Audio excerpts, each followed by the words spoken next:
idée.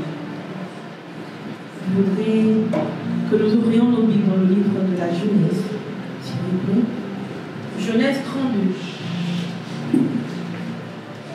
Et Jacob dit, Dieu de mon père Abraham et Dieu de mon père Isaac, Éternel, qui m'a dit, retourne en ton pays et vers ta parenté, et je te ferai du bien.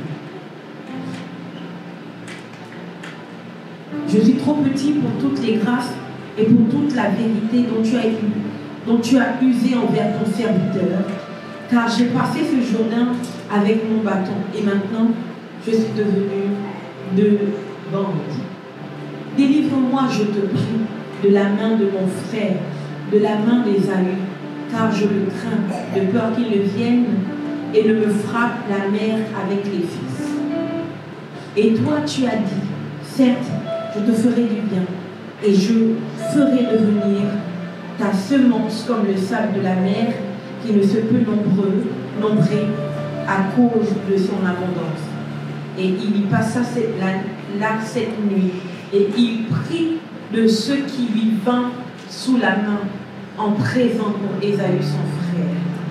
Je saute. Verset 18, tu diras à ton serviteur Jacob, c'est un présent envoyé à mon Seigneur Ésaü, et voici, lui-même aussi vient après nous.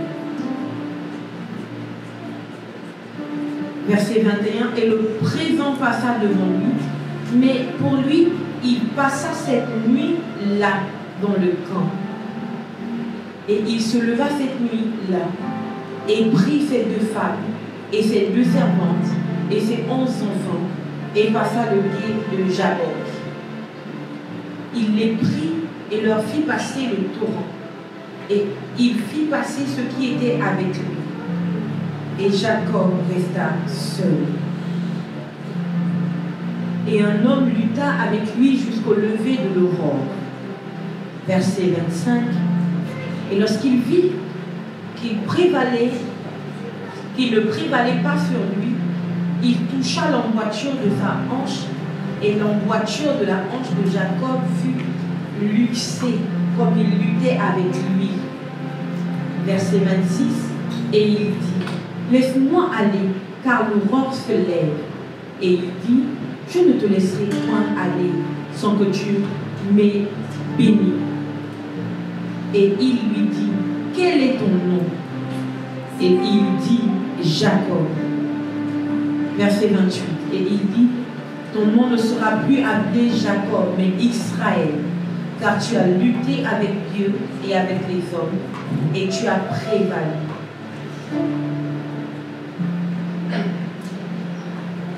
Ton nom ne sera plus Jacob, mais Israël, car tu as lutté avec Dieu et avec les hommes, et tu as prévalu.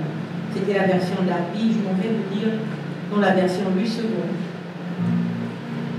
Il dit, laisse-moi aller, car l'aurore se lève. Et Jacob répondit, je ne te laisserai point aller, que tu ne m'aies béni. Il lui dit, quel est ton nom? Et il répondit, Jacob. Il dit encore, ton nom ne sera plus Jacob, mais tu seras appelé Israël, car tu as lutté avec Dieu et avec les hommes, et tu as été vainqueur. Alléluia. C'est l'histoire d'un homme appelé Jacob. C'est une histoire très longue. Je vous ai lu juste une infime partie de l'histoire de cet homme. Jacob fuit la maison de son père pour se retrouver dans un autre pays, dans la maison du frère de sa mère, Laban. Dans cet endroit, Jacob finit par se marier. Il épouse 2 femmes, et puis, lorsque naît son fils Joseph, Jacob décide de partir, de se défaire de l'emprise de son beau-père, qui était aussi son oncle, Laban. Et Jacob s'en va parce que le Seigneur lui demande de repartir à Canaan, dans son pays. Jacob s'en va, avec tous ses troupeaux, toute sa famille, tous ses enfants. Et au cours du chemin, Jacob sait qu'Ésaü arrive vers lui. Et Jacob a peur. Jacob a peur parce qu'il fut un jour où il a dû faire croire qu'il s'appelait Ésaü, ou bien qu'il était Ésaü, qu'il était son frère. Jacob a usurpé l'identité de son frère pour prendre la bénédiction de son frère. Et son frère a très mal pris. La Bible déclare que Ésaü pleura amèrement et versa d'abondantes larmes. Et donc Ésaü était rempli de colère. Et il dit, j'attends que mon père meure. Et quand mon père mourra, je tuerai ensuite Jacob. Et c'est cela qui a fait fuir Jacob. Et donc quand Jacob repart, Jacob sait qu'Ésaü arrive. Il se souvient d'un Ésaü plein de colère. D'un Ésaü à qui il a volé la bénédiction. Jacob a peur de la réaction de son frère Ésaü. Jacob se dit, qu'est-ce qui va se passer? Sauf que les années sont passées. De longues années sont passées. Si on compte seulement les 14 ans qu'il a fait pour épouser ces deux femmes, vous voyez qu'il y a bien plus de 14 ans que l'histoire est passée. Je crois que les exégètes disent peut-être 20 ans après. 20 ans après, il repart vers Ésaü, du moins dans son pays, et il sait qu'il va rencontrer Ésaü, son frère. Et c'est terrible pour Jacob, parce que Jacob, comme il le dit au Seigneur, j'ai peur. Jacob a peur de mourir, parce qu'il sait que certainement, Ésaü va certainement lui faire du mal. Pour lui, Ésaü n'a pas oublié ce qui s'est passé. Alléluia. Et donc, Jacob envoie des présents devant Ésaü. Puis, il envoie un autre groupe. Ensuite, il va falloir qu'il se sépare de sa famille. Alléluia. La Bible déclare que cet homme fait traverser des torrents à sa famille. Il les fait traverser. Amen. Il sait qu'il va affronter quelque chose de terrible. Alléluia. Mais le minimum qu'il puisse faire, c'est de faire traverser sa famille. Sauf qu'en la faisant traverser, il sait que sa famille est en train d'aller au-devant. Ésaü. C'est fou. Parce que si tu sais qu'Ésaü va te tuer, tu envoies ta femme et tes enfants. Est-ce que je peux ouvrir une petite parenthèse? Moi, je me dis, en tout cas, si j'étais Jacob, je penserais que Ésaü, en voyant mes enfants, donc ses neveux, et puis mes femmes, il peut dire non, quand même, c'est des femmes et des enfants. Peut-être que son cœur va s'habituer. J'aimerais dire à une femme que tu es privilégiée. Parfois, Dieu t'utilise pour adoucir le cœur, même des plus dangereux, des plus méchants, des plus colériques. Et je prie que ce soit le partage d'une femme en fait Dieu. Alléluia. Et Jacob les fait passer. Et la Bible déclare que lui, il passa la nuit à cet endroit. Il resta là. Jacob ne sait pas ce qui va se passer en restant à cet endroit durant la nuit. C'est un Jacob riche qui part de chez Laban. Mais c'est un Jacob misérable dans son âme. Parce que quelque chose qu'il a fait dans le passé est en train de le rattraper. Quand on regarde physiquement, il a des troupeaux, il a une famille, il a 11 fils quand même, c'est pas rien, 11. Alléluia. Il a des serviteurs. Ça paraît être un Jacob grand. Ça paraît être un homme grand. Un homme qui inspire la crainte. Sauf que son péché d'autrefois le rend misérable, l'amoindrit. Alléluia. Et je comprends que Dieu ne peut rien faire avec quelqu'un qui est lié par le péché du passé. Est-ce que je peux parler? Dieu ne peut rien faire avec quelqu'un contre qui Satan a quelque chose. Est-ce que je parle à quelqu'un? Alléluia. La Bible dit que ce Jacob passe la nuit à cet endroit. Et c'est alors qu'il passe la nuit à cet endroit qu'il prie. Et qu'il dit clairement à Dieu que c'est moi peut-être le grand Jacob qui semble être si grand, mais j'ai peur. Alléluia. Quelle que soit sa dimension dans le monde physique, Jacob savait dire à Dieu ses craintes. quel que soit son niveau dans le monde réel, Jacob avait un endroit où il pouvait se montrer tel qu'il était en réalité. Alléluia. Et alors qu'il prie, quelque chose se produit. La Bible déclare qu'un homme arrive dans la nuit et l'attaque. Alléluia. Et je me suis demandé pourquoi est-ce que... Écoutez, Dieu aurait tout simplement pu apparaître et parler à Jacob. Nous sommes d'accord. Alléluia. Mais je vais vous parler de l'identité cet après-midi. Et je vais utiliser 3 points. Alléluia. Je veux fermer la bouche à cet esprit maléfique qu'on appelle la religion, qui nous fait croire que notre identité, on n'a pas besoin d'être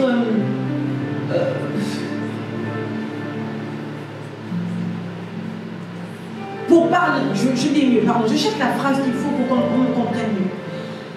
J'aimerais tordre le cou à cet évangile, pour moi, qui est maléfique, qui nous explique qu'en matière d'identité, le physique n'est pas important. Alléluia. L'aspect physique n'est pas important. L'aspect émotionnel, psychique n'est pas important. Tout ce qui compte, c'est l'aspect spirituel. Oui, ce n'est pas ce que tu fais ou ce que tu vis qui détermine qui tu es. C'est vrai, mais c'est une demi-vérité. Alléluia. Donc je disais qu'un homme apparaît dans la nuit, dans le noir, et il attaque Jacob. C'est beau, pourquoi? Parce que cet homme n'attaque pas Jacob dans le jour. Cet homme attaque Jacob dans les ténèbres, dans la nuit. Alléluia. En fait, là, après la prière de Jacob, là commence la constitution d'un nouveau Jacob.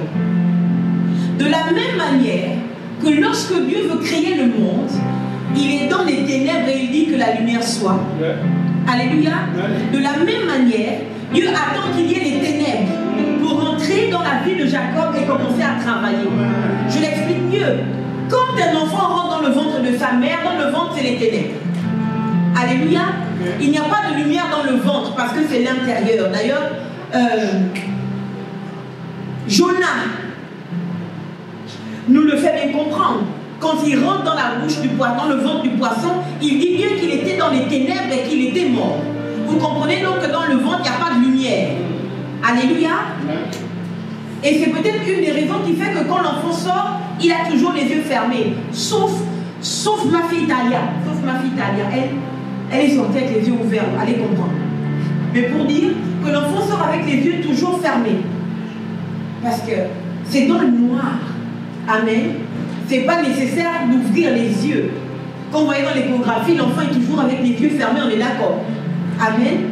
Et donc, Dieu fait rentrer Jacob dans les ténèbres de sa vie. Parce que Jacob doit naître. Ou il doit renaître. Est-ce que je ne parle? Dieu ne te donne jamais une identité en plein jour. Dieu va d'abord te faire passer par les ténèbres. Alléluia. Il va d'abord te faire rentrer dans le trou avant de te présenter comme étant qui tu es en réalité. Amen. Amen. Dieu s'organise donc. Il laisse que la nuit tombe. Et dans cette nuit, un homme arrive. Un homme l'attaque. Le premier point, je me suis dit, mes femmes, qu'est-ce à dire?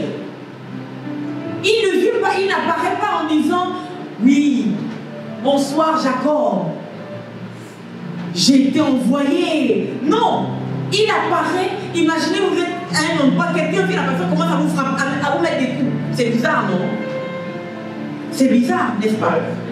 Un homme arrive et il attaque Jacob. Jacob n'a pas d'autre choix que de se défendre. Le Jacob qui autrefois avait peur et donc a fui. Alléluia. Ce Jacob-là, le jour-là, il s'est dit que c'est maintenant ou jamais. C'est soit lui, soit c'est moi. Déjà, il veut m'attaquer dans le noir. Je ne sais pas. C'est vraiment un homme Il n'a pas apparu, puisqu'à la fin on se rend compte que c'est un ange.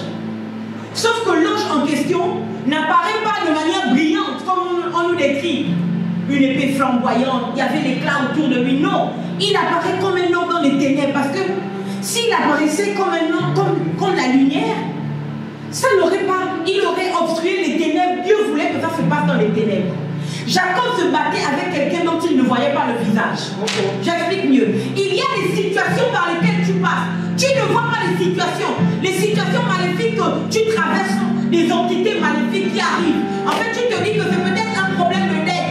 Non, il y a un esprit maléfique. Tu ne vois pas son visage.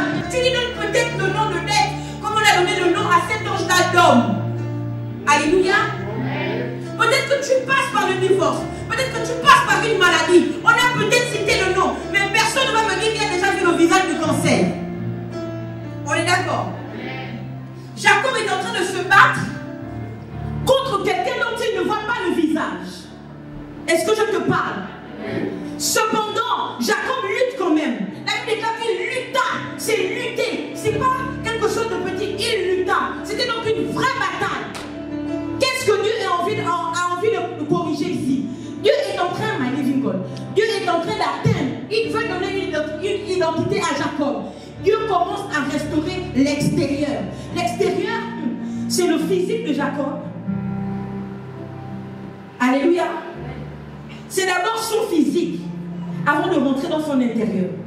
Pour lutter, il est obligé d'utiliser sa force physique. Je pense quand même que c'est bien d'être fort. Physiquement, c'est pas mal. Parce que si même Dieu arrive et puis fait la bagarre, imaginez ce que Satan peut faire. Si même Dieu, pour rentrer dans votre vie, il rentre en commençant à donner des punchs, des coups, Satan va faire quoi? Est-ce que là je vous parle? Ça n'a rien à voir avec le Dieu tout magnifique, tout mignon, qui arrive et qui prend une voix solennelle. Jacob, Jacob, c'est moi l'Éternel. Il arrive tout de suite, il commence à engager le combat. Bon, si Dieu fait ça, imaginez ce que Satan peut faire. Alléluia.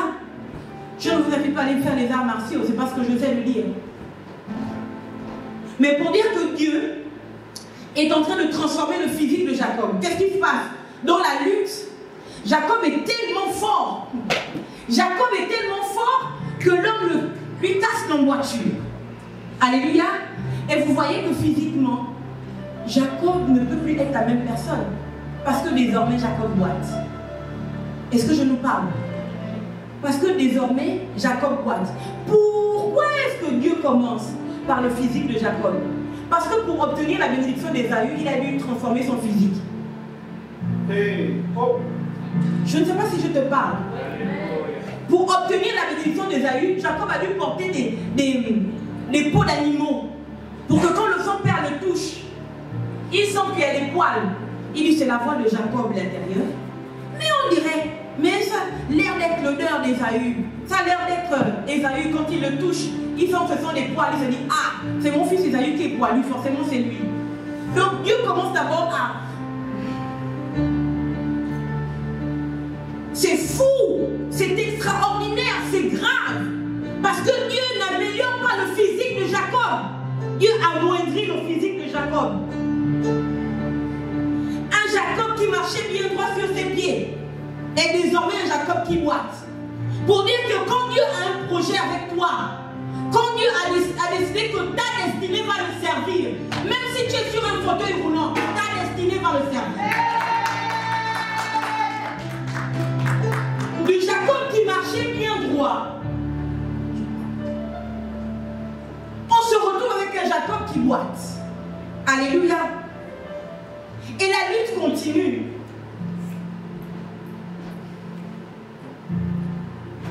La force de cet esprit, c'était les ténèbres. Amen. Et Jacob, c'est qu'il faut qu'il tienne au moins. C'est vrai, c'est la nuit, mais le jour finira par se lever. Cet homme surprend Jacob parce qu'il est dans le noir. Si c'était la journée, Jacob l'aurait vu arriver. Et peut-être que Jacob n'aurait même pas eu peur. Alléluia.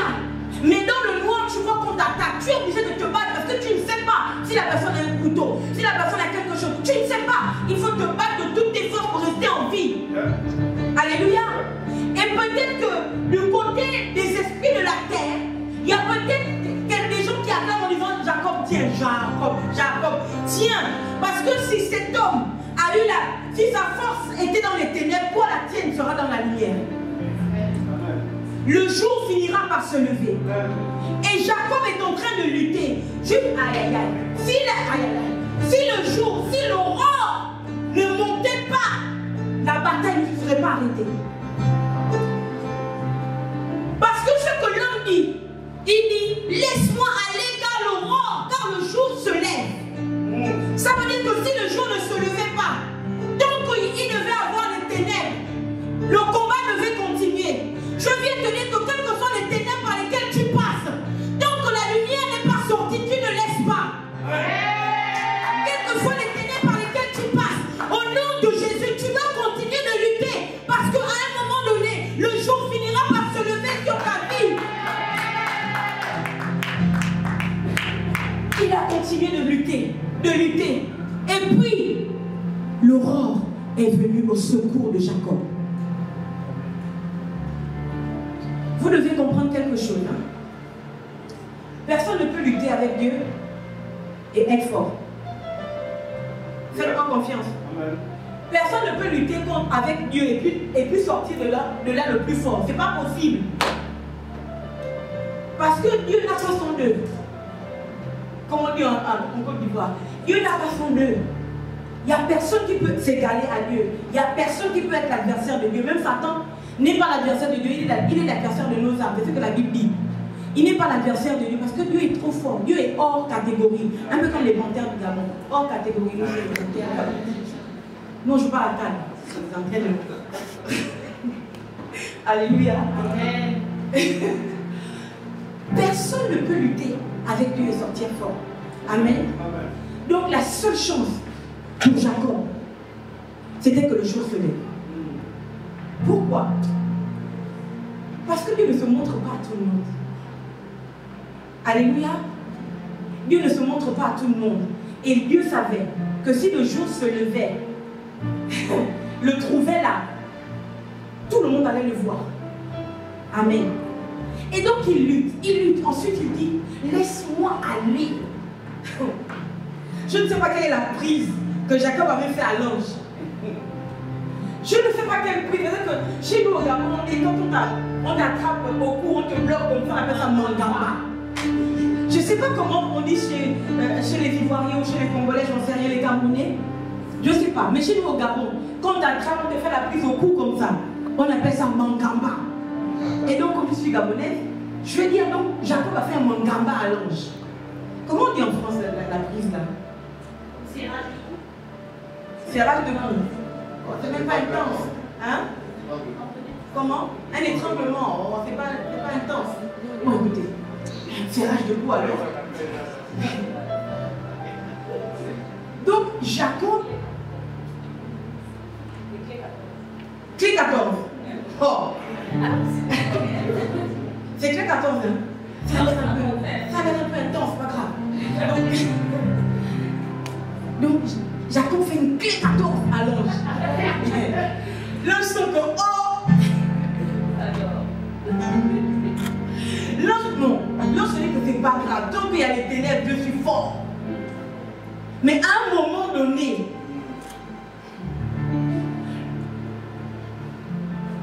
le jour, c'est-à-dire que quand les ténèbres arrivent, les ténèbres fait que, parce que les ténèbres elles sont très orgueilleuses, les ténèbres. Pour elles se disent que quand elles sont là, il n'y aura plus jamais le jour. Vous comprenez? Donc quand les ténèbres arrivent, elles s'installent très embues comme ça, sur le tatami, ils sont là. Vous comprenez? Et elles arrivent, elles laissent place à leur équipe, à leur challenger, l'ange. Amen. Et le jour est dans son sein, dans sa source. Le jour est en train d'attendre. Le jour attend. Le jour regarde. Et nous comprenons que le jour n'a rien à voir avec le temps. Parce que quand Dieu commence à créer, il y eut un soir, il y eut un matin. Ce fut le premier jour. Vous comprenez que Dieu n'a pas encore créé le soleil. Il n'a pas encore créé la nuit. Alléluia. Donc vous comprenez que le jour n'a rien à voir avec 1 heure, 2 heures, 3 heures. Vous comprenez donc que c'est une saison. Ce sont des esprits saisonniers. Et l'esprit jour est en train d'attendre. L'esprit jour n'envoie même pas son aîné qui est le midi, là où le soleil chauffe le plus. L'esprit jour envoie son cadet, son Benjamin, qui est l'aurore. Et c'est l'aurore qui fait peur à l'ange. Je ne fais pas si tu comprends ce que je viens de te dire. C'est l'aurore qui fait peur à l'ange. Et Dieu parle à Job. Et Dieu dit à Job, as-tu déjà commandé au matin? As-tu déjà montré sa place à l'aurore, à Living God? Qu'il me soit permis de dire que l'instigateur de tout ce combat, ce n'était pas le diable n'était pas dedans, c'était Dieu lui-même. Dieu envoie d'abord la nuit, ensuite Dieu lâche l'aurore pour aller au secours de Jacob. Je t'explique mieux.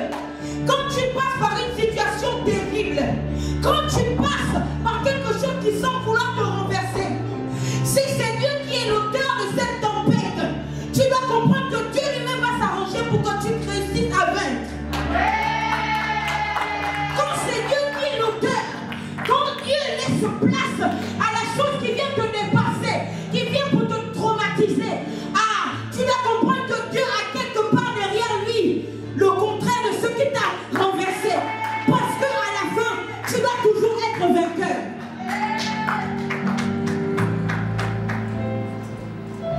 Et le jour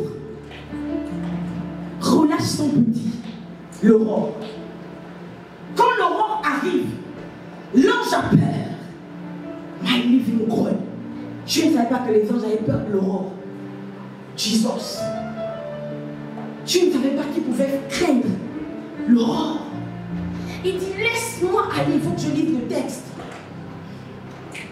Il dit, laisse-moi aller, car l'aurore se lève. Il n'a pas dit que l'aurore apparaît. Il a dit que l'aurore se lève. Je prie dans le nom de Jésus-Christ de Nazareth que l'aurore se lève pour toi. De la même manière que Dieu se lève pour toi. Quelles que soient les ténèbres qui viennent contre toi, quels que soient les combats, quelle que soit la tempête, quel que soit le tourbillon qui vient contre toi, je prophétise que l'aurore se lève en ta faveur dans le nom de Jésus-Christ de Nazareth. Et l'aurore se lève. Il dit, car l'aurore se lève. Et Jacob répondit, je ne te laisserai point aller, que tu ne m'aies béni. My living God, je ne comprends pas. Aidez-moi à fuir la religion. Aidez-moi à vous emmener dans cette partie mystique de la chrétienté. Comment se fait-il que Jacob ne sait pas avec qui il est en train de combattre? Tout ce que Jacob sait, c'est qu'un ange est venu dans la nuit, juste après sa prière. Mon Dieu, mon Dieu, mon Dieu. Juste après sa prière. Parfois, il y a des prières que vous faites qui apportent la tempête et le combat dans vos vies. Juste après sa prière, un homme arrive pour le combattre. My God. Et pourtant, dans la prière de Jacob, Jacob a dit que Seigneur, j'ai peur. Et Dieu veut prouver à Jacob qu'il n'a pas peur, qu'il est en réalité un homme très courageux. Et dans les ténèbres, il envoie quelqu'un pour le combattre, pour que Jacob soit obligé de faire des flèches à tort. Et les hypercutes.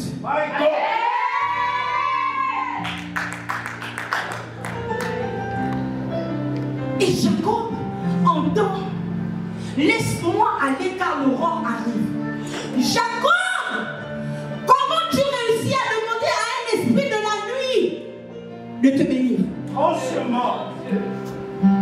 Nous on va dire que non. Ça c'est une attaque. C'est écrit, hein? Un homme vient l'attaquer. Ça c'est une attaque.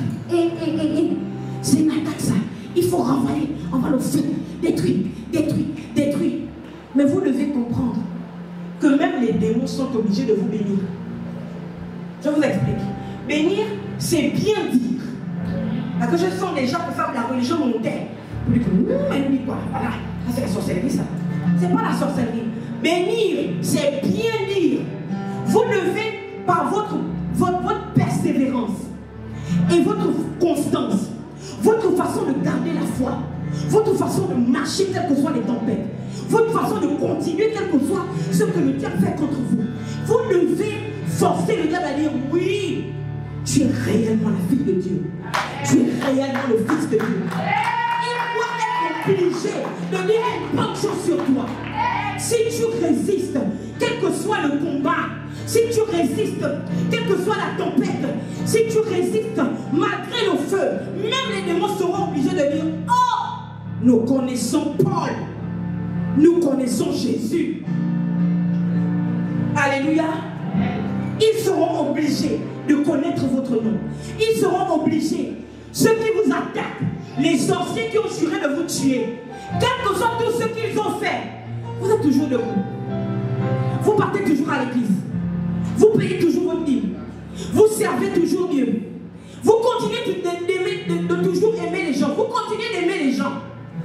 Le diable et ses agents doivent dire que oui, lui là, c'est réellement un serviteur de Dieu. Est-ce que je te parle?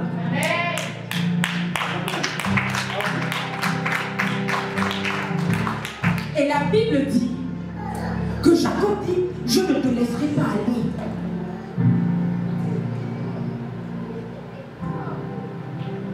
Je ne te laisserai pas aller, que tu ne m'aies béni. Voici Jacob qui demande à un esprit qui est venu l'attaquer dans le noir, dont il ne voit pas le visage.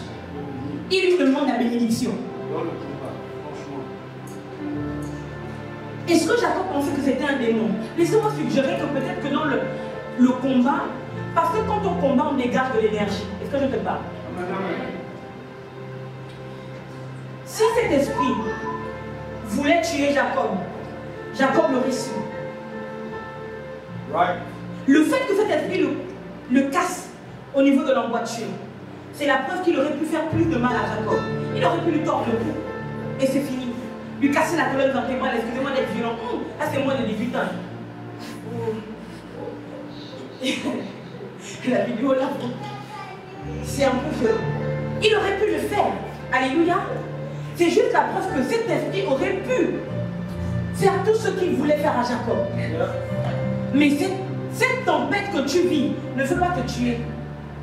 La tempête dans laquelle tu passes, le tourbillon dans lequel tu es, ne veut pas te tuer. Ça veut juste faire ressortir de toi la véritable personne que tu es. Est-ce que je te parle? Il lui casse l'emboîture. Et Jacob lui demande, comment tu peux demander à quelqu'un qui t'a cassé de te bénir? Franchement. Aïe. Comment? À moins que tu ne sois réellement spirituel, trop spirituel, tu vas comprendre que même tes ennemis, ils ont une parole dans leur bouche pour que le bien t'arrive. Alléluia. Amen. Il dit, je ne te laisserai pas aller, à moins que tu ne m'aies béni. C'est terrible. Et voici la réponse du monsieur. Je ne te laisserai pas aller. Je ne te laisserai pas aller. Je ne te laisserai point aller, que tu ne m'aies béni. Voici ce qu'il répond. Quel est ton nom? Est-ce que c'est logique? Est-ce que c'est logique? Est-ce qu'on peut me répondre, s'il vous plaît? Est-ce que c'est logique? Voilà. J'attendais, je priais dans mon cœur qu'il réponde non. Dans mon cœur, je priais que tout le monde dise non, dans mon cœur. Je me disais que Seigneur, s'ils ne disent pas non là, je ne pourrais plus dire ce que je dois dire. Ils ont répondu non. Pour chacun, ce n'est pas logique. Et pourtant, si, c'est logique. C'est nous qui croyons qu'on doit bénir quelqu'un sans connaître son nom. C'est nous, les chrétiens,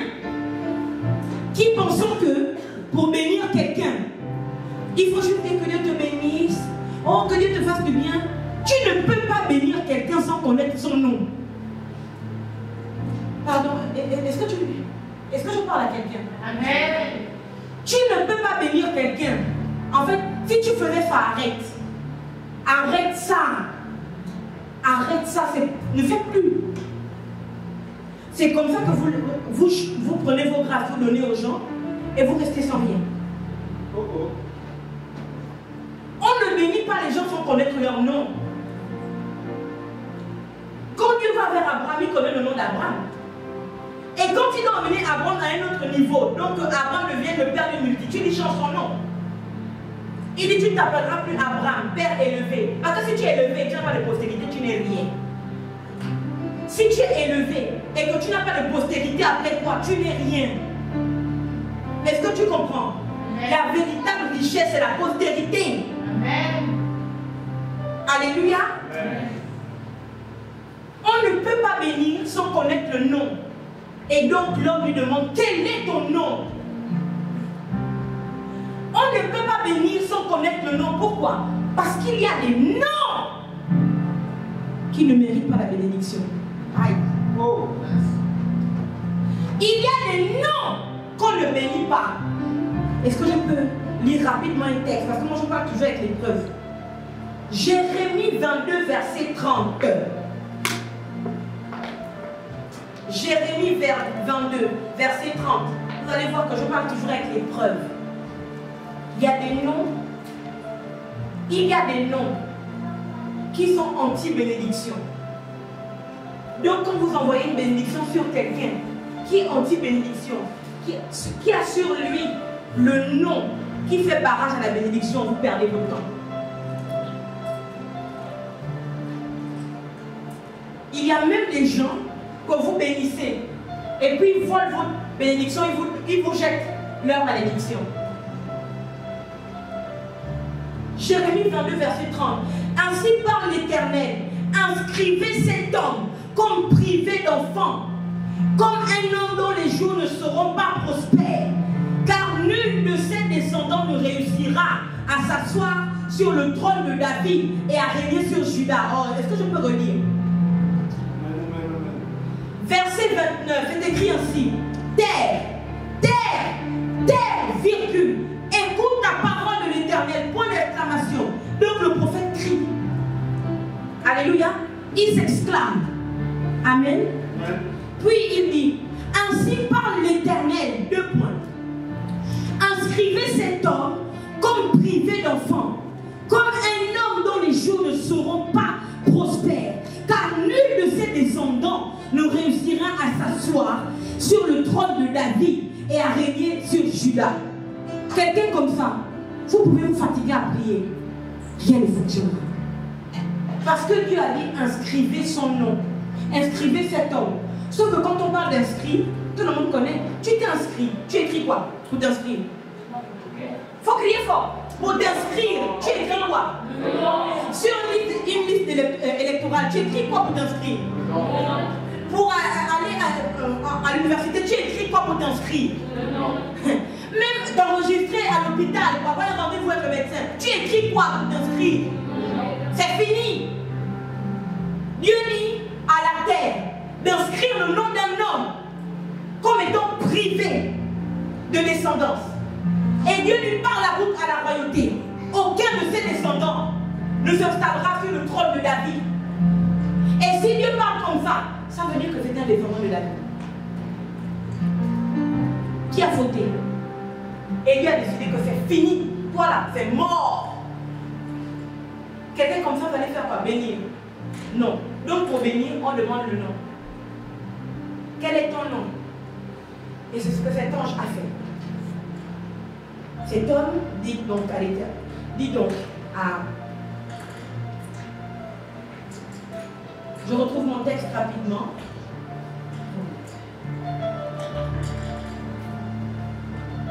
Il lui dit, quel est ton nom? Et il répondit, Jacob. Il dit encore, ah, c'est merveilleux. Quel est ton nom? Il répondit, Jacob. Et que veut dire Jacob? Les amis, Jacob veut dire quoi? Trompeur. Trompeur. Quelqu'un d'autre? Usurpateur. Usurpateur. Quelqu'un d'autre? Filou. Hypocrite. Quelqu'un qui détourne la vérité. Pardon? Manipulateur. Ah oui, c'était bien de la manipulation. Alléluia. Et Jacob répond, Jacob, voici quelqu'un qui finit par accepter son nom, Jacob. Sauf que, permettez-moi de le dire, je suis peut-être la seule parmi les prédicateurs qui va penser ça. Moi, je crois que ce nom-là, c'était un nom démoniaque. Je crois que ce nom-là, quand vous regardez l'attitude de Jacob, quand vous voyez son comportement, quand vous voyez sa personnalité, Jacob n'était pas un usurpateur. Sincèrement. Un usurpateur. Un trompeur. Mais les gars, il aurait fait quoi? Si Jacob était trompeur, c'est que Dieu c'était un trompeur en même temps que Jacob. Dieu et Jacob étaient dans le même camp. Dans le même club, le cartel de tromperie là. Il y avait Dieu le chef et puis Jacob l'apprenti. Si Jacob était réellement un usurpateur, Dieu n'allait pas trouver Jacob dans son rêve. Pour dire que là où tu vois Laban a envie de te carotter, Laban veut te saigner à mort. Tu travailles pour lui et toi tu n'as rien. Parce que Laban dit à Jacob que toutes les brebis qui sont sans tache, sans rayures, c'est à moi. Puisque tu veux que je te donne ta part pour partir. Toi, tu prendras toutes les brebis tachetées et rayées. Sauf que la main de Jacob est bénie. Jacob a l'option pour que tout ce qu'il touche prospère. Jacob lui-même, Laban lui-même, il dit que depuis que tu es venu chez moi, ton Dieu m'a fait prospérer. Est-ce que vous comprenez? Dieu fait prospérer un usurpateur. C'est que Dieu lui-même fait un usurpateur. C'est pas possible. Jacob n'était pas un usurpateur. Faites-moi confiance. Quand vous regardez son attitude, Jacob était quelqu'un de droit. Il est allé chez Laban. Il était droit. Il aurait pu voler Laban. Il aurait pu faire n'importe quoi. Alléluia. Quand on lui a donné Léa, vous croyez que c'était un trompeur, un voleur, il allait travailler encore 7 ans pour avoir Rachel. Il aurait dit à Rachel que ma soeur, regarde comme tu as vu, j'ai quand même travaillé 7 ans. C'est ton propre père qui m'a donné ta soeur. Je vais me contenter de ça. Je ne peux plus travailler 7 ans encore. C'est 14 ans. Toi aussi, c'est quoi? Il n'y a pas une autre soeur, même plus que toi. C'est bon. Jacob était un homme de principe. C'est pour ça que tous ceux qui disent qu'il a volé la bénédiction d'Ésaü, ils sont dans l'erreur. Jacob n'a jamais volé la bénédiction d'Ésaü. Ésaü était un homme insensé. Et Dieu a horreur des insensés. Parce que l'insensé renverse lui-même tout ce que Dieu lui a donné. Comment tu peux dire ton frère? Jacob était un homme hautement spirituel. Depuis le bas âge, il dit à Ésaü que si tu veux que je te donne mon plat, donne-moi ton droit d'aînesse. Parce que Jacob sait que quand tu as le droit d'aînesse, tu as tout. Et Ésaü qui vient se battre et pleurer là, de Jacob et Ésaü qui était le malhonnête. C'est Ésaü qui était malhonnête. Puisque le jour-là au champ, Ésaü a dit avec sa propre bouche, il a dit, ok, je prends ton plat de lentilles et toi tu prends mon droit d'aînesse. Maintenant quand Isaac dit que je vais, Ésaü, fais-moi aimer, je vais bientôt mourir, je vais te bénir de la bénédiction du fils aîné. Ésaü doit dire à son père que papa, il y a un problème. On était au champ. Jacob m'a demandé, j'ai demandé les lentilles à Jacob, j'avais trop faim. Finalement, Jacob, on a fait un deal. Que si je mange tes lentilles, mon Jami, si je mange ces lentilles, il prend mon droit d'aînesse. Moi-même, Ésaü, j'ai dit d'accord. Je prends tes lentilles, je mange bien. Et toi, tu prends mon droit d'aînesse.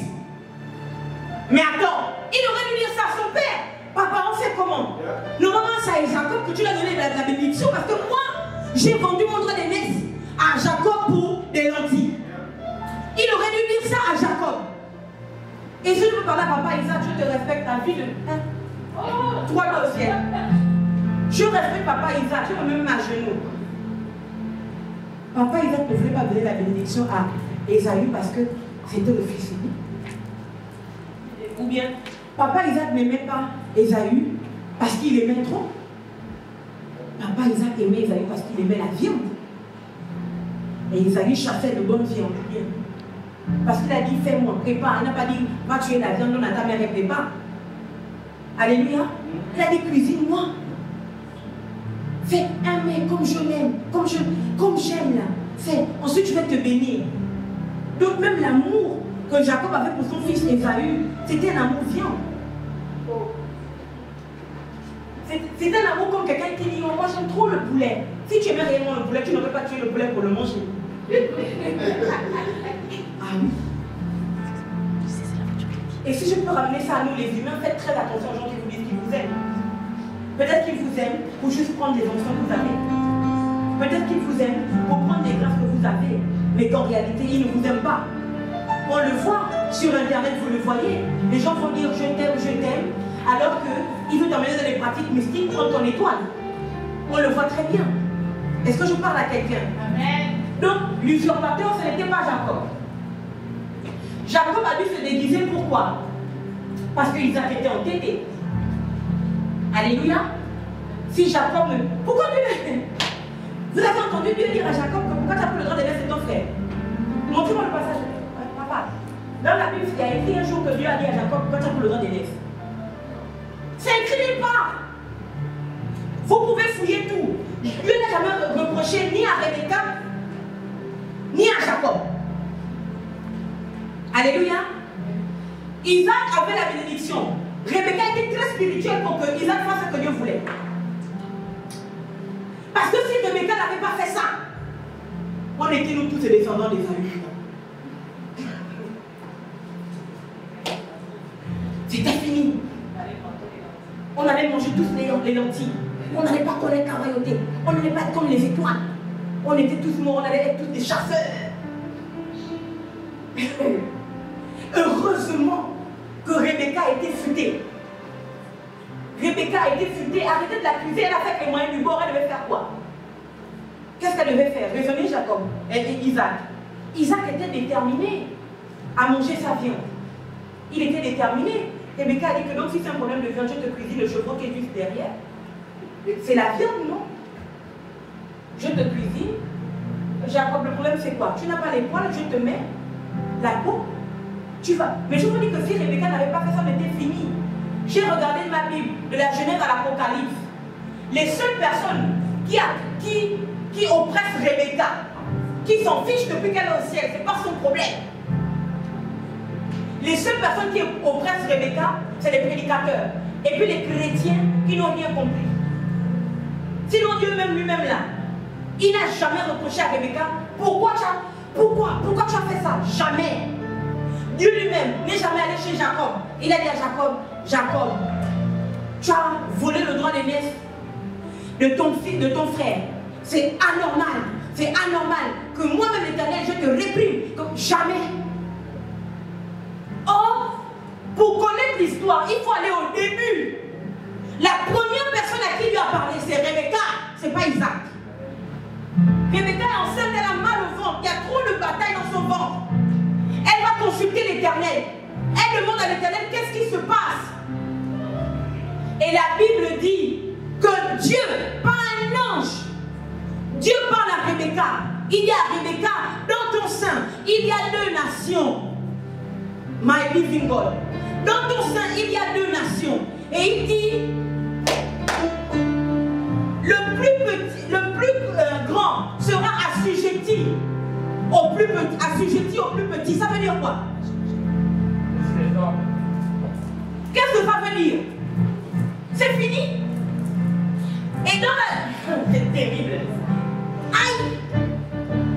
Vous savez quoi? Si vous regardez l'accouchement de Rebecca, lisez le texte. Ils sont en train de batailler. Je crois qu'ils bataillent parce qu'ils bataillent pour avoir la première place. Alléluia. Quand Rebecca est en train d'accoucher, Jacob va sortir en premier. Quelque chose se passe, Ésaü sort en premier. Alléluia. Et la Bible dit que Jacob attrape le talon d'Ésaü. Quand quelqu'un est en train de courir, on attrape son talon, c'est pourquoi? C'est pour l'arrêter, non? Qu'elle tombe et on passe. Sauf que la piste de course n'était pas trop grande dans le ventre de Rebecca. Alléluia. Mais Dieu est bon. Dieu a condamné Jacob à être le petit frère. Pourquoi? Parce qu'il avait déjà prophétisé en disant que c'est le plus petit qui aura l'ascendance sur le plus grand. Donc si Jacob était sorti en premier, c'était fini. Est-ce que je parle à quelqu'un? Si Jacob était sorti en premier, c'était mort. Donc à cause de ça, Dieu prophétise dès le départ. Et Dieu s'arrange pour que ce soit Ésaü qui sorte en premier. Parce que c'est le plus grand qui va être assujetti au plus petit. Quel usurpateur? Jacob ou Ésaü? C'est Ésaü. Jacob a pris ce qui lui revenait de droit. La prophétie, je veux dire, tous les agissements de Jacob et même de Rebecca ont été contrôlés par la prophétie qui est sortie de la bouche de Dieu. Est-ce que je parle à quelqu'un? Je reviens donc. J'ai dit au début que pour que Dieu transforme ton identité, ou te donne une identité, il influence ton physique. Donc la voiture de Jacob est cassée. Jacob n'est plus un homme qui marche droit comme toi et moi. Jacob boite. Alléluia. Deuxièmement, Dieu va influencer ton intérieur, ton interne. Ton interne, c'est l'essence même de ton nom. L'ange demande donc, quel est ton nom? J'ai donc dit, qu'on ne bénit pas sans connaître le nom. Parce qu'il y a des gens qui ne méritent pas la bénédiction, qui ne doivent pas avoir la bénédiction. Et je vous ai dit, Jérémie quoi? 22:30. Où l'Éternel dit, inscrivez cet homme comme étant privé de descendance, de postérité. Alléluia. Donc avant de venir, on demande le nom. Et donc Jacob, l'ange demande à Jacob, l'homme, à ce moment il s'appelle d'abord l'homme. Il demande quel est ton nom? Et Jacob répond, Jacob. Voici la suite. Il dit encore, ton nom ne sera plus Jacob, virgule. Mais tu seras appelé Israël, virgule. Car tu as lutté avec Dieu et avec des hommes. Et tu as été vainqueur. Israël veut dire vainqueur. Ou qui lutte avec Dieu. Alléluia. Écoutez-moi bien. Car tu as lutté avec Dieu et avec des hommes. Et tu as été vainqueur. Moi, j'aurais voulu que le texte dise, car tu as lutté avec les hommes et avec Dieu, et tu as été vainqueur. Est-ce que je nous parle? Parce que les premières luttes de Jacob, c'est supposé être avec les hommes. Et puis la dernière lutte avec Dieu, c'est celle-là, dans Genèse 32. On est d'accord? Mais Dieu commence à dire, car tu as lutté avec Dieu et avec les hommes, et tu as été vainqueur, qu'il me soit permis de suggérer que tant que vous ne sortez pas vainqueur du combat avec Dieu, on n'a pas le droit de vous appeler vainqueur au milieu des hommes. Est-ce que vous entendez? Tant que vous ne sortez pas vainqueur du combat avec Dieu, on n'a pas le droit de vous appeler vainqueur au milieu des hommes. Je vous explique mieux. Il y a des combats que vous vivez depuis votre bas âge. Pour moi, c'est le combat contre les hommes. Mais il va arriver à un moment donné de votre vie où vous allez lutter, vous allez vivre un combat ultime. C'est le combat qui ouvre la voie à votre destinée. Est-ce que je suis en train de vous parler? À un moment donné de votre vie, alléluia, il y a le combat qui ouvre la voie à votre destinée. Et quand vous réussissez à le vaincre, c'est le combat avec Dieu. Pourquoi? Parce que le rôle de Dieu, c'est de nous faire entrer, mais de nous faire vivre la grâce de notre destinée. Est-ce que je nous parle? Dieu dit donc, tu ne t'appelleras plus Jacob, mais tu t'appelleras Israël. Et je me suis demandé, my living God, pourquoi est-ce que Dieu veut changer le nom de Jacob? Il n'y avait pas de problème. Dieu n'avait aucun problème que Jacob s'appelle Jacob. Croyez-moi. Quand Dieu a fait prospérer Jacob chez Laban, est-ce qu'il s'appelait Israël? Il s'appelait Jacob, non? Dieu n'avait aucun problème avec le fait que Jacob s'appelle Jacob. Alléluia. Mais c'était à cause de nous aujourd'hui, nous là, qui disons que Jacob est un usurpateur, que Dieu a dû changer son nom. Dieu a traversé le temps.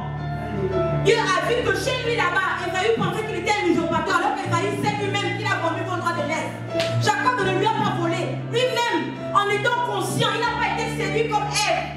Esaü avait faim, il a accepté de donner son droit de naissance. Esaü l'appelait usurpateur. Alléluia. Il évolue. On arrive là où maintenant nous aussi on prêche. Nous aussi on prêche que Jacob est usurpateur. Et Dieu se dit que je ne peux pas faire quelque chose avec un nom qui est toujours mal vu à ce point. Vérité. Je vais devoir changer le nom pour que ce qui lui arrive corresponde à son nom. Cependant, Dieu refuse de changer le nom de Jacob sans le concours de Jacob. Pour avoir un nom qui est élevé, il faut que tu le mérites. Je le redis. Pour ceux qui parlent de la grâce, je vais redire. Pour avoir un nom qui monte, pour avoir un nom qui brille, pour avoir un nom qui est élevé, tu dois le mériter. Et Jésus est notre exemple parfait. Jacob a mérité ce nom d'Israël. Pourquoi? Parce qu'il a, de toute sa vie, depuis le ventre de sa mère, il a commencé à lutter contre les hommes. Il a lutté contre son frère dans le ventre. Il a même lutté contre son propre père. Il a lutté contre son propre oncle. Il a lutté partout où il passait. Jacob a lutté, jusqu'à ce qu'il rencontre Dieu. Et même avec Dieu, Jacob est obligé de lutter. En fait, Jacob s'est battu. Jacob a mérité le nom d'Israël. Jacob a mérité le nom d'Israël. C'est comme Jésus a mérité le nom au-dessus de tous les noms. Avant que Jésus ne passe par la croix, c'était le simple fils de Marie et Joseph. Mais quand Jésus est monté sur la croix, qu'il est mort et qu'il est ressuscité, voici ce que la Bible dit. Et Dieu lui a donné le nom au-dessus de tous les noms, de telle sorte au nom de Jésus, tout genou fléchisse, tout le nom confesse. Cette parole n'est pas arrivée avant que Jésus ne meure sur la croix. Tu veux un grand destin, tu veux une identité qui impacte, tu veux une grande destinée, tu dois mériter. Maintenant, où est la place de la grâce? C'est pour ça que je dis que Dieu est donc le chef des usurpateurs. Et nous tous, nous sommes dans son quartier. Où est-ce que ça se passe? Pour mériter, Dieu lui-même s'arrange de telle sorte qu'on puisse mériter, qu'on puisse vaincre la bataille qui va nous faire mériter. La grâce, c'est quoi? La grâce, c'est que à la fin, Dieu a déjà écrit que tu vas gagner. Vous comprenez? La grâce, c'est tout l'ensemble de ta vie. Dans ta vie, tu vis le feu, tu vis le rejet, tu vis les injures, tu vis parfois le bonheur. Après, tu retombes encore dans les pleurs, tu retombes encore dans la confusion. Après, parfois, tu vis le bonheur, tu retombes, tu regardes la fin, tu ne sais pas, est-ce qu'à la fin, je vais bien finir. La grâce, c'est à la fin, champion. Champion. Donc, quel que soit combien de fois tu as chuté ici, à la fin, tu es champion. C'est ça la grâce. On va dire, oh, il a combattu, et finalement il a gagné. En fait, si à la fin, Dieu n'avait pas déjà écrit champion, dans tes combats, tu aurais tout échoué. Est-ce que vous comprenez? C'est ça la grâce. Cependant, la grâce ne veut pas dire que parce qu'il y a la grâce, je reste assise. On me frappe, on m'insulte. Je ne fais rien, je n'apprends pas, je ne m'améliore pas, je ne prie pas, je ne me forme pas, je ne vais jamais à l'église, je m'en fiche de ce que la prophétesse peut me dire, c'est pas mon problème, je ne pars pas à l'église, je critique, je murmure, je ne sers jamais, je m'en fiche, je fais n'importe quoi, je suis en dehors de voie du Seigneur, c'est pas mon problème, et puis à la fin, on m'appelle champion. Impossible! Impossible! La grâce t'oblige à lutter. La grâce t'oblige à lutter. La grâce t'oblige à être droit. La grâce t'oblige à servir Dieu. La grâce t'oblige à te former. La grâce t'oblige à résister. La grâce te donne tout le pouvoir nécessaire pour que durant ton parcours, quelles que soient les tempêtes, quels que soient les bonheurs, tu ne lâches pas prise. Tu ne lâches pas la main de Jésus. Aucun malheur ne te fait lâcher la main de Jésus. Aucun bonheur ne te fait lâcher la main de Jésus. La grâce pour le mérite. Agis. Est-ce que je te parle? Il dit donc, ton nom ne sera plus Jacob, mais tu seras appelé Israël, car tu as lutté avec Dieu et avec des hommes, et tu as été vainqueur. Quand on entend ces paroles, c'est très grave. Ces paroles, c'est comme si elles marquaient la fin de toutes les luttes de Jacob. Parce qu'on ne proclame pas quelqu'un vainqueur si le combat n'est pas fini. Est-ce que je nous parle? On ne proclame pas quelqu'un vainqueur si le combat n'est pas fini. Alléluia. En Genèse 32, il apparaît clairement que Dieu met un point final aux batailles et au combat de Jacob en lui disant: tu as été vainqueur. Oui, ton identité, l'Éternel influence d'abord, il influence ton physique, mais il influence aussi ton nom. Il impacte ton nom. Alléluia. C'est l'ensemble de qui tu es, intérieurement et extérieurement, qui fait de toi la personne que tu es. Je vais te le dire autrement. On va t'identifier par ta présentation, mais on va aussi t'identifier par ton nom. Est-ce que je te parle? Alléluia. Donc Dieu impacte ton physique, Dieu impacte ton intérieur, en ce sens que le Seigneur a fait d'un Jacob peureux un Jacob battant. Alléluia. Le Jacob fuyeur qui fuyait parce qu'il avait peur est devenu un Jacob qui affronte ses problèmes. Quand l'ange lui demande quel est ton nom, il répond Jacob. Il n'a plus peur de mentir sur son nom. Enfin, en fait, il ne ment plus sur son nom. Comme il avait menti devant son père, que oui, c'est moi ton fils Ésaü. Il accepte enfin son nom. Donc Jacob a upgrade, il a augmenté dans sa mentalité. Alléluia. Il a augmenté dans sa pensée. Jacob a accepté, mais gloire à Dieu. Parce que Jacob a accepté de dire la vérité sur lui-même. Mon nom est Jacob. Et quand Dieu a entendu, il s'est rendu compte qu'il est prêt. Jacob est prêt. Je voulais un Jacob qui boite. Écoutez, ce n'était pas juste boiter parce que Dieu voulait que Jacob boite. Il y a une signification spirituelle, mais nous ne rentrerons pas là-dedans. Alléluia. Il a vu un Jacob dont le physique a été modifié. Alléluia. Et il a vu un Jacob qui a augmenté dans sa pensée, qui a augmenté dans l'esprit. Il accepte ce jour-là. Quand la Bible pose la question, quand l'ange pose la question à Jacob, quel est ton nom? Aïe. Les esprits de la terre s'arrêtent. Les esprits du ciel s'arrêtent. Les esprits des eaux aussi s'arrêtent puisqu'il a traversé le Jourdain, il a traversé le torrent. Vous vous rappelez? Donc les esprits des airs s'arrêtent. Les esprits des eaux s'arrêtent. Les esprits du ciel s'arrêtent. Les esprits de la terre s'arrêtent. Suspense. Et les esprits des saisons s'arrêtent. Et je ne sais pas dans quelle saison il était. Parce que la Bible déclare que l'aurore, le jour commençait à se lever. Donc on ne sait pas si c'est le matin ou c'est encore la nuit. La partie là, c'est la partie où tu ne sais pas trop où qui tu es, où tu ne sais pas trop où tu es. En fait, tu ne sais même plus comment définir ta vie. Tu ne comprends pas, tu as bien commencé et puis tu te retrouves comme si tu étais fini, mais tu sens aussi qu'on dirait que tu n'es pas réellement fini. Tu ne sais pas comment définir ce que tu vis. Tu ne sais pas comment définir où tu es en ce moment pas. Tu ne sais pas ce qu'ils appellent le burn-out. Le burn-out. Le burn-out, c'est pas le burn-out. C'est arriver à un niveau, tu ne sais plus comment te définir. Tu ne sais plus. C'est à cet endroit-là. C'est à ce moment-là que Dieu se révèle. Jésus est sur la croix. Et il ne sait plus. Il ne comprend plus rien. C'est la première fois que Jésus appelle Dieu Dieu. Il a toujours appelé mon Père. Et il ne sait plus, est-ce que je suis encore le Fils de Dieu? Est-ce que je suis seulement devenir un simple humain?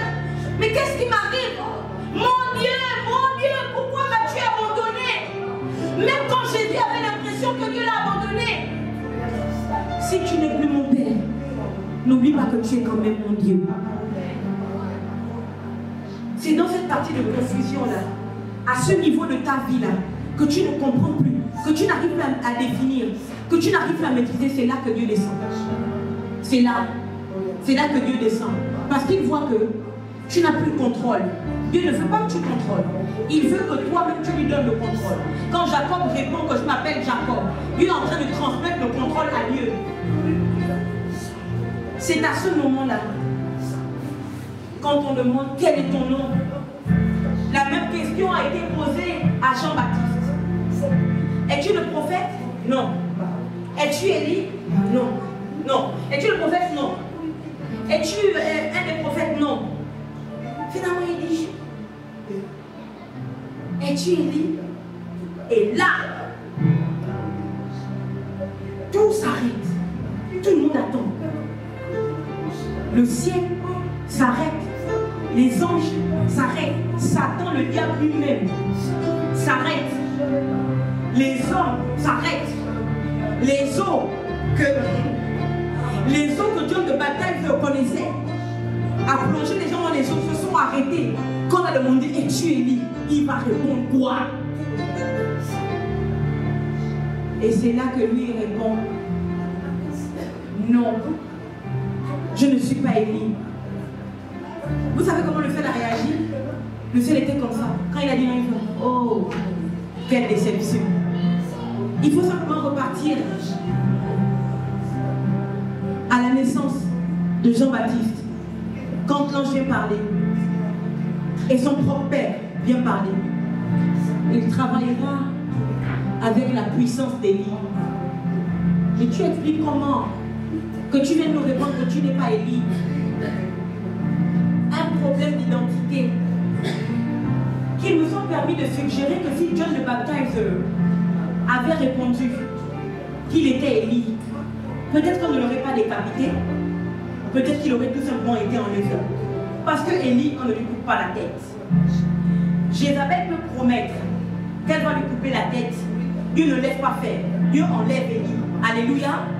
Et peut-être que Jean-Baptiste a raté sa porte de sortie en répondant qu'il n'est pas Élie. Alléluia. Jean-Baptiste aurait dû répondre que je suis l'Élie qui devait venir. C'est ce qui a été dit. Je suis l'Élie qui devait venir. Mais il a répondu, non, je ne suis pas Élie. Et finalement, Jézabel n'était pas assez forte pour couper la tête à Élie. Alléluia. Un homme qui ne meurt pas et que Dieu l'enlève. Vous blaguez. Amen. Et le jour-là, c'était le tour de Jacob. On lui a demandé, quel est ton nom?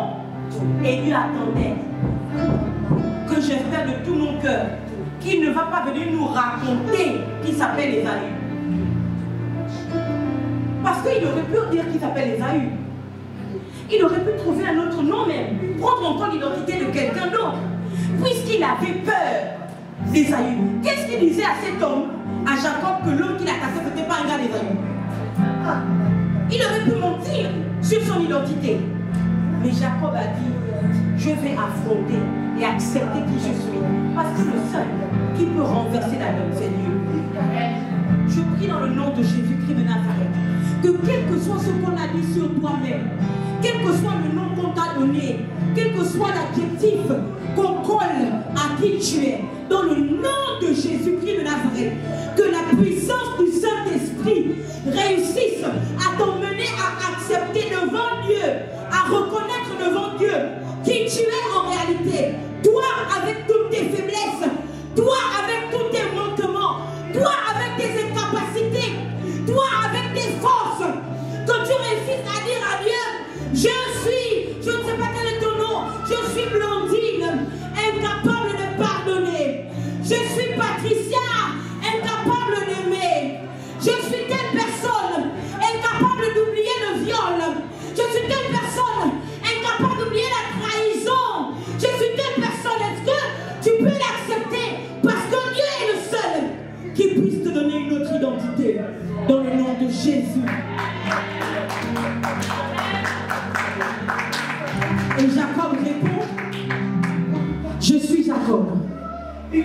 Et quand il répond, je suis Jacob, je crois que le ciel ciel éclate en allégresse parce que Dieu peut rentrer en scène. Et il ouvre le livre. Il dit le nom que ta mère ne connaissait pas,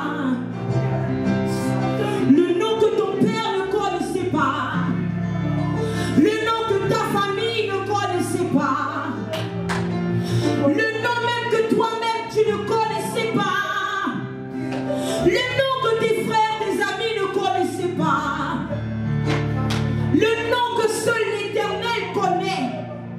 Personne ne connaissait le nom d'Israël.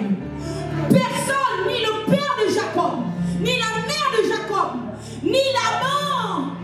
Personne ne connaissait le nom d'Israël. Dieu seul connaissait le nom d'Israël. Et le nom d'Israël est sorti d'une lutte. Le nom d'Israël est sorti parce qu'un homme a résisté. Le nom d'Israël est sorti parce qu'un homme a résisté dans sa faiblesse. Il a résisté dans son tourment. Il a résisté dans sa fuite.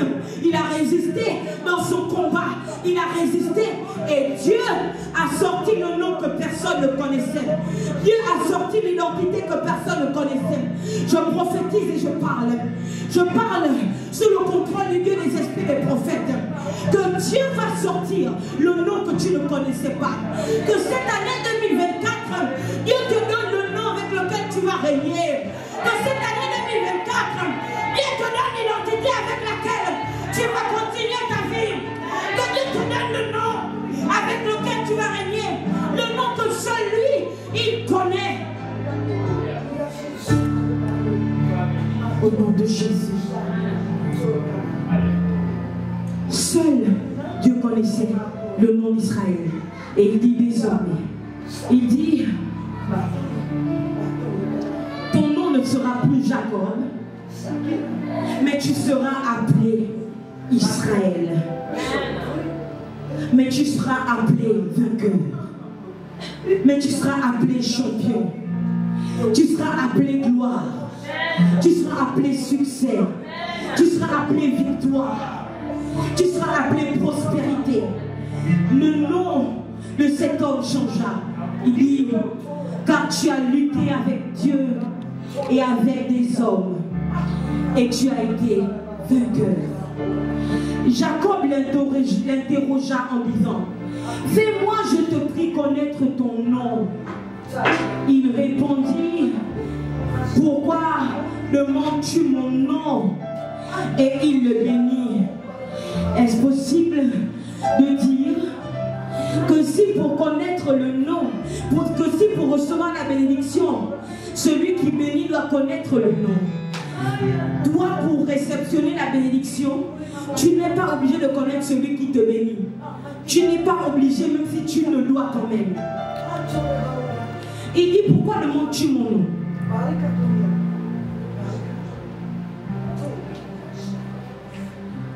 Et il le bénit.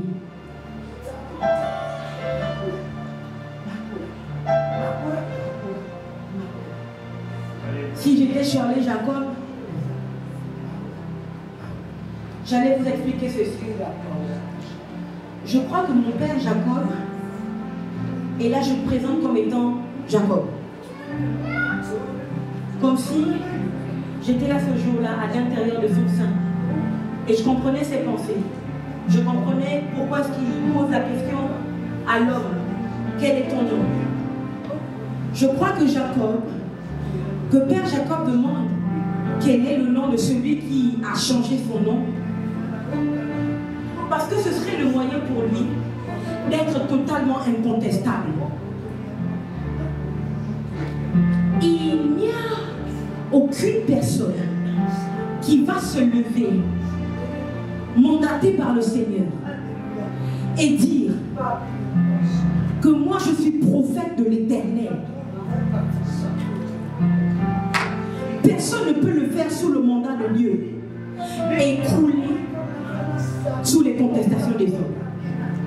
Si Jacob veut savoir qui le baptise Jacob et Israël, c'est parce que partout où il irait, il saura dire ses descendants sont le Dieu de nos pères, Abraham, Isaac et Israël. Moïse a demandé à Dieu, quand j'irai en Israël, en Égypte, sortir ton peuple, s'il me demande qui t'envoie, il dit, tu leur diras que le Dieu de leur père, et il cite les noms. Jacob demande, parce que Jacob veut montrer à l'humanité qu'il ne sait pas autoproclamer lui-même Israël, qu'il ne sait jamais autoproclamer vainqueur de Dieu ou vainqueur des hommes. C'est Dieu lui-même qui l'a couronné vainqueur de Dieu et vainqueur des hommes. Est-ce que je te parle? Le nom que Dieu va te donner, aucun humain ne pourra te contester. Et même si on te conteste, tu réussiras toujours à prendre le dessus. Parce que c'est Dieu qui t'appelle par ce nom. Ce n'est ni ton père, ni ta mère. C'est Dieu qui t'appelle par ce nom. Ils peuvent te jalouser. Ils peuvent même te copier pour te nuire. Ils peuvent salir ton nom. Ils peuvent essayer de te rabrouer, de te rejeter. Ils peuvent essayer de fomenter des plans contre toi. Si tu t'appelles du nom que Dieu t'a appelé, personne ne pourra te renverser. Personne ne pourra te garder par terre. Personne ne pourra. Personne ne réussira. Personne ne réussira à éteindre la destinée que Dieu a écrite pour toi. Est-ce que nous pouvons nous lever et nous allons prier?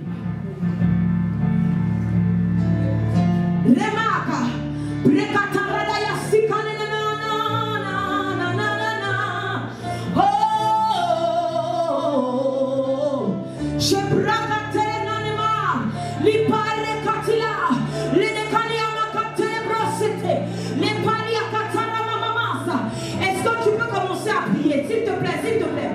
Est-ce que tu peux commencer à te concentrer et prier? C'est le temps. Certainement, tu passes par des luttes. Certainement, tu es peut-être dans une confusion. Peut-être que tu ne sais plus où tu en es. Tu ne sais pas ce que tu traverses. Tu as besoin de connaître ton identité.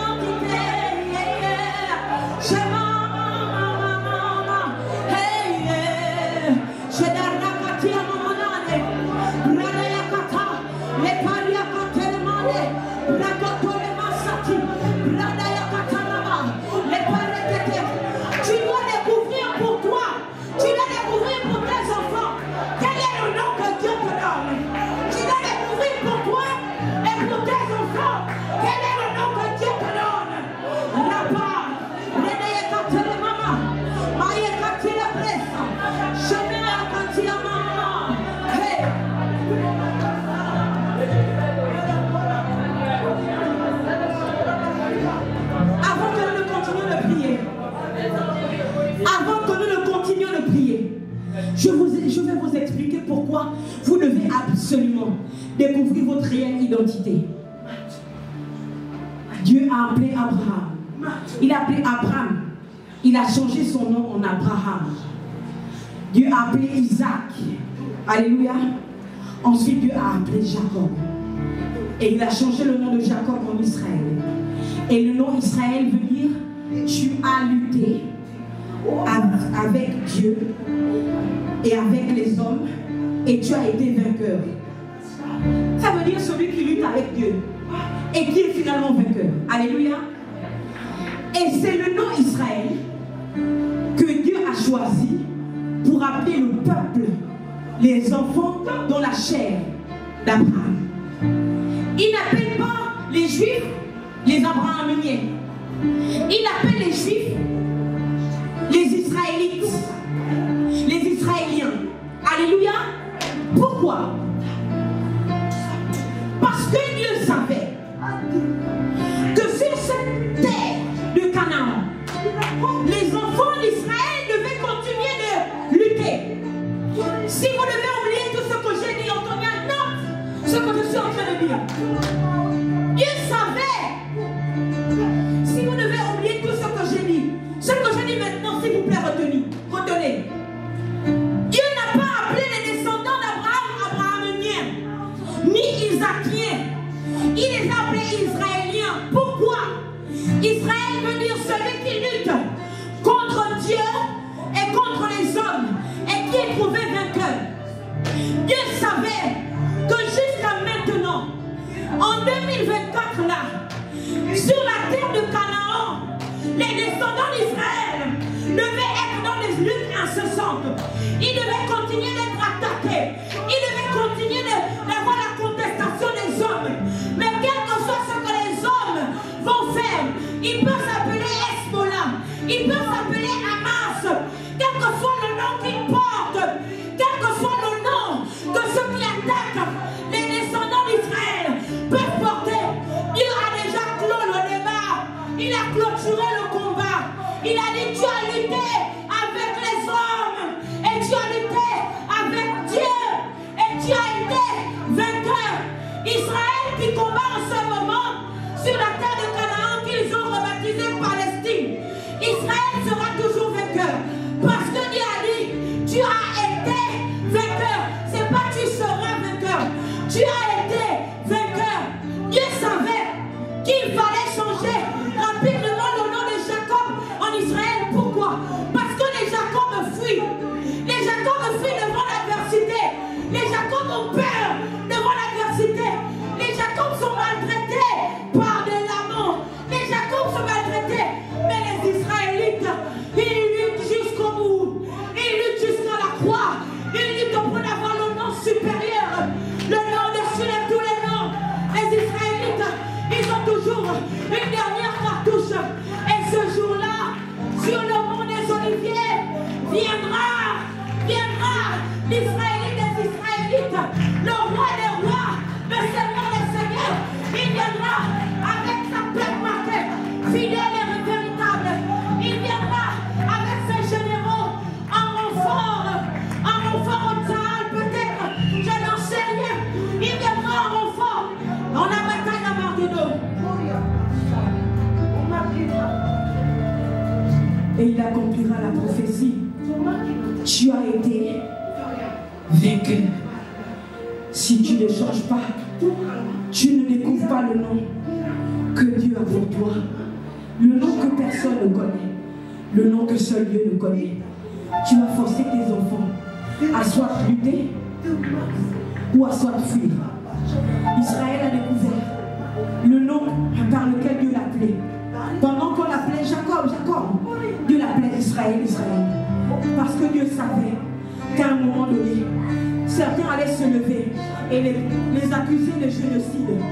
Certains allaient se lever et les accuser de voleurs de la terre de Canaan. Sauf que Israël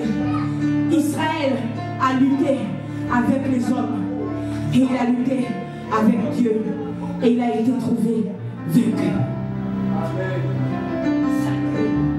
Le nom que Dieu a pour toi détermine la continuité de tes enfants. C'est pour ça que je ne crains pas.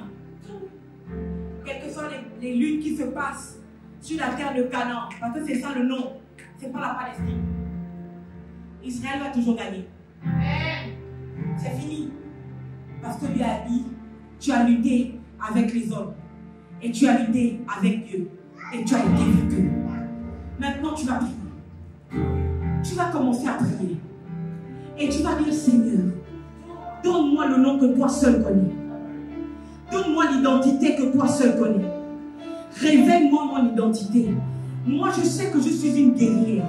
Je suis aussi la princesse de l'Éternel. J'ai le sang et l'onction royale sur moi.